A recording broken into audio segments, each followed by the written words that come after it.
안녕하세요. 제주도 이주 컨설팅 전문 가운부동산 가운건설 대표 최재헌입니다. 지난 시간에는 제주 2공항 현재까지의 진행 상황에 대하여 말씀을 드렸습니다. 현재 제주 2공항 건설 계획은 윤석열 대통령이 당선 공약으로 조속한 제2공항 건설을 약속했었고요. 현 국토부 원희룡 장관 또한 이전 도지사 때부터 적극 추진했었던 국책 사업이었기 때문에 다음 달 중순 국토부의 전략환경평가 보완 가능성 영역 결과 발표를 시점으로 조만간 급물살을 탈 것이 예상됩니다. 또한 제주 2공항 신공항 건설이 추진이 된다고 해도요, 최대한 자연환경이 덜 훼손되기를 개인적으로 간절히 바라봅니다. 이번 시간에는 제주도 농지를 구입하는 방법에 대한 말씀을 드려보겠습니다. 올해 8월 18일부터 개정된 농지법에서는요, 농지위원회 심의제도와 농지임대차 신고제가 시행되었는데요. 주요 내용은 투기 목적의 농지 취득을 방지하기 위해 시, 구, 읍면에 농지위원회를 설치하고 농지 취득 시에 농지위원회의 심의를 반드시 받아야 한다는 겁니다. 농지를 취득하려면 농지취득증명서라는 것을 발급받으셔야 하는데요. 이제는 농지위원회의 심의를 반드시 거쳐야 한다는 전제 조건이 생겼으므로 앞으로는 농사를 짓는 사람이 아닌 투기 목적이라면 농지 취득이 상당히 어려워졌다라고 생각을 하셔야 합니다. 그렇다고 해서 육지분들이 제주도의 농지를 구입할 수 있는 방법이 전혀 없는 것은 아니니까요. 지금부터 육지분들이 제주도 농지를 구입할 수 있는 방법에 대한 말씀을 한번 드려보도록 하겠습니다. 첫 번째입니다. 농지란 무엇인가 입니다. 농지란요, 경작이 목적인 토지를 말합니다. 그 범위에 대해서는 각 법령에 따라 다소 차이가 있습니다만 농지법에서의 농지라 함은 기타 지목 여하에 불구하고 실제 토지 현황이 농작물의 경작 또는 다년생 식물 재배로 이용되는 토지 및 그 토지의 계량시설의 부지, 고정식 온실, 버섯 재배사 등 농업 생산에 필요한 일정 시설의 부지를 모두 말하게 됩니다. 헌법에서는 농지의 소작 제도를 금지하되 농업 생산성의 제고와 농지의 합리적 이용을 위하여 불가피할 경우에 임대차 및 위탁 경영을 법률이 정하는 바에 의하여 인정하고 있습니다. 여기서 중요한 포인트는요, 법적 지목 여하를 불구하고 실제의 현황 상태가 농지라면 농지로 봐야 한다는 겁니다. 또한 그 토지에 있는 계량시설의 온실, 재배사 등도 농지로 함께 포함이 됩니다. 제주는 대부분의 토지가 전답 과수원인 농지이기 때문에 여러분이 제주도 토지를 매입하실 경우 대부분 농지라는 것을 인지하셨으면 좋겠습니다. 만약 제주도에 농지를 매입을 하셨다면 농지법만 놓고 보면 어떻게라도 꼭 농사를 지어야 한다는 전제가 항상 바닥에 깔리게 되는 겁니다. 두 번째입니다. 농지대장과 농업경영체 등록, 농지취득 자격증명에 대해서 알아보겠습니다. 농업인임을 입증 및 인정하는 서류들이 몇 가지가 있는데요. 대표적인 것이 농지원부, 즉 농지대장입니다. 2023년 4월 15일부터 명칭이 변경되어 이제는 농지원부를 농지대장으로 불리워집니다. 이는 농지의 소유 및 이용 실태를 파악하기 위한 것으로 개인의 경우 주소지, 농업법인의 경우 사무소 주소지에서 작성 및 관리를 하고 있습니다. 농지대장은 1000제곱미터 이상의 농지에서 농작물을 경작하거나 다년생 식물을 재배하는 경우에는 330제곱미터 이상의 농업용 시설을 갖출 경우이며 농지 소유 여부와 관계가 없이 실제 농작물 재배 등에 이용되는 경작 면적을 기준으로 농지의 임차도 가능합니다. 한마디로 주인이 아니어도 농지 대장을 만들 수 있다는 말씀입니다. 여기에 농업인이라면 농업경영체 등록을 해야 하는데요.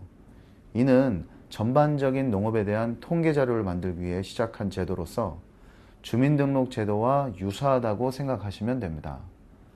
농업경영체 등록 대상은 1000제곱미터 이상의 농지를 경작 또는 경영하거나 농업경영을 통한 농산물의 연간 판매액이 120만 원 이상이거나 1년 중 90일 이상 농업에 종사하는 사람을 말합니다. 법인은 영농조합법인 및 농업조합법인만 가능하고요. 유통 및 가공법인도 등록이 가능합니다. 여기에 가축 및 곤충 사육 또한 가능합니다. 농지 취득 자격 증명원은요, 농취증으로 줄여서 보통 이야기를 하는데요. 이는 농지를 취득하실 때 꼭 필요한 자격증입니다. 농지 소지지 관할 시, 구, 읍면장에게 발급받아야 하며 해당 농지가 토지거래 허가구역 내에 위치해 있어 토지거래 허가를 받으셨다면 농취증을 받은 것으로 간주되기도 합니다. 여기서 중요한 것은 농취증을 발급받지 못하신다면 소유권 이전을 할 수 없다는 것이 핵심입니다. 세 번째입니다. 제주도 토지를 구입할 수 있는 경우에 대해서 알아보겠습니다. 대부분의 육지분들이 제주도에 주소지가 없으면 농지를 전혀 구입하지 못한다고 생각하시는 경우가 많으신데요. 정확하게 말하면 제주도에 주소지가 없으면 육지에 있는 농지를 포함한 1000제곱미터 이상의 제주도 농지를 구입하지 못한다는 것이지, 육지에 농지가 하나도 없는 분은 제주도에 주소지가 없다 해도 999제곱미터까지 농지, 즉 전답과수원은 주말영농체험계획서를 작성하여 농취증을 발급받아 제주도 농지를 소유하실 수가 있습니다. 여기서 또 중요한 것은 그 세대원 전부의 총 면적이라는 겁니다. 이는 농지법 제7조 농지 소유 상한에서 제3항 주말 체험 영농을 하려는 사람은 총 1000제곱미터 미만의 농지를 소유할 수 있다. 이 경우 면적 계산은 그 세대원 전부가 소유하는 총 면적으로 한다에 명시되어 있습니다. 하지만 농지를 소유한 토지주가 건축 인허가를 이미 받아놓은 경우거나 건물을 지으려고 착공계까지 내어져 있는 농지라면 농지법상 농지로 보지 않고 있기 때문에 면적 및 주소지 여부와 상관없이 소유권 이전이 가능합니다. 단 주의하실 것이 있는데요. 건축 인허가의 경우 연기가 2년까지만 가능하므로 건축 인허가만 난 토지를 매입하셨다면 2년이라는 건축 인허가 기간 내에는 반드시 건축을 하셔야만 합니다. 여기서 다시 나는 2년 안에 건축 계획이 없으신 분들은 반드시 착공계까지 내어진 토지를 매입하셔야 하는 겁니다. 착공계까지 내어진 토지는 그 기간이 최소 5년 정도는 보장이 되기 때문에 충분한 여유가 있다고 하겠습니다.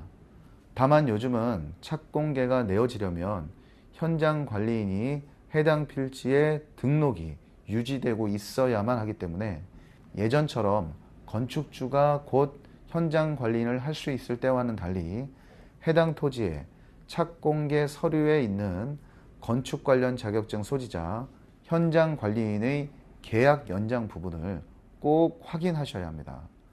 만약에 착공계까지 내어져 있다는 것만 믿고 토지를 매입하시고 안심하시고 그냥 계시다가 차후에 현장 관리인이 착공계에서 말도 없이 빠져버리면 건축 인허가 자체가 자동으로 취소가 되어 큰 낭패를 보실 수가 있습니다. 정리해보면 이렇습니다. 육지분이 제주도에 주소지가 없어서 1000제곱미터 미만의 농지를 주말, 체험 영농 등으로 매입하실 수 있다고 가정을 하더라도요. 구입한 토지에 건축을 하려면 최소 1년은 직접 경작을 해야 하는 자경이 필요하기 되므로 앞으로 1, 2년 내에 건축을 목표로 농지를 매입하신다면 건축 인허가를 미리 이전 토지주에게 받은 후에 매입을 하시는 편이 1년이라는 시간을 단축시킬 수가 있는 겁니다. 여기에 건축 인허가를 받아놓은 토지는 개별 공시지가의 30% 정도의 금액을 농지 전용 비용으로 이미 납부되어진 경우이기 때문에요. 같은 토지의 가격으로 매입을 한다 해도 할인된 금액이 적용되는 겁니다. 이러한 사실을 잘 이해하지 못하시는 분들도 계셔서 설명을 한번 드렸으니까요. 꼭 참고하셨으면 좋겠습니다. 네 번째입니다. 이전 토지주에게 부탁하세요입니다. 모든 토지에 해당이 되는 사항은 아니지만요. 내가 계약하려는 토지의 토지주가 건축 인허가를 받을 수 있는 충분 조건인 사항이라면 토지 매입 계약 시에 이전 토지주에게 건축 인허가까지만 받아달라고 부탁을 하시면 좋습니다. 당연히 농지 전용비 등의 처리 비용은 매수인이 지불한다고 하셔야 하고요. 가끔 연세가 많으신 토지주분들은 일이 복잡해진다며 싫어하시는 경우도 있습니다. 이럴 때는 공인중개사의 도움을 좀 받으셔서라도 이전 토지주를 잘 납득시키셔서 건축인허가를 일단 받아 놓으시면 토지를 이전하면서 이 부분도 승계를 받아 앞으로 약 2년 동안은 직접 농사를 짓지 않더라도 신경 쓸 일이 하나도 없으니 그것만큼 좋은 경우는 없다고 하겠습니다. 이러한 경우가 아니라도요. 토지주가 건축을 하려고 착공계까지 내어놓았다가 사정이 생겨서 해당 토지를 매매한다면 설계 변경만 하면 되니 일이 더 수월해질 수 있습니다. 다만 착공계까지 내어진 토지가 매물로 나오는 경우가 흔하지는 않으니 공인중개사 분들에게 이러한 점을 사전에 잘 말씀드리면 많은 도움이 되시리라고 생각됩니다. 오늘은 제주도 농지를 구입할 수 있는 방법에 대한 말씀을 드렸습니다. 2022년 8월부터 강화된 농지법으로 인하여 농지를 매입하시려면 거주지 및 농지 면적 제한뿐만 아니라 실제로 농사를 짓기 위한 목적인가까지 검토하는 농지위원회의 심의까지 생겼으니까요. 현명하신 분이시라면 이전 토지 소유자에게 건축 인허가를 미리 받아 농지를 매입하시거나 혹시라도 건축 행위가 무산된 착공계까지 내어져 있는 토지를 알아보시라는 말씀을 드립니다. 점점 까다로워지는 제주도 건축법에 이미 통과된 토지를 구입하신다면 혹시나 모를 건축 인허가 반려에 대한 사항에 대하여 훨씬 안심도 되고 해당 토지를 1년 동안 작용을 하지도 않아도 되니 시간과 비용을 아낄 수가 있는 것입니다. 반대로 생각을 해보면요. 제주도에 농지를 소유하시고 계신 분들은 토지 매매를 공인중개사 등에 의뢰할 때 건축 인허가를 해놓고 매매를 의뢰하시면 그냥 농지로 의뢰하시는 것보다 훨씬 수월하게 토지를 매도할 수 있는 장점이 있다고 하겠습니다. 다음 시간에는 제주도 주요 도로에 대한 설명을 드려보도록 하겠습니다. 긴 시간 시청해 주셔서 대단히 감사드립니다. 본 방송이 제주도 이주 정착을 희망하시는 분들께 큰 도움이 되셨다면 구독, 좋아요를 부탁드리겠습니다. 감사합니다.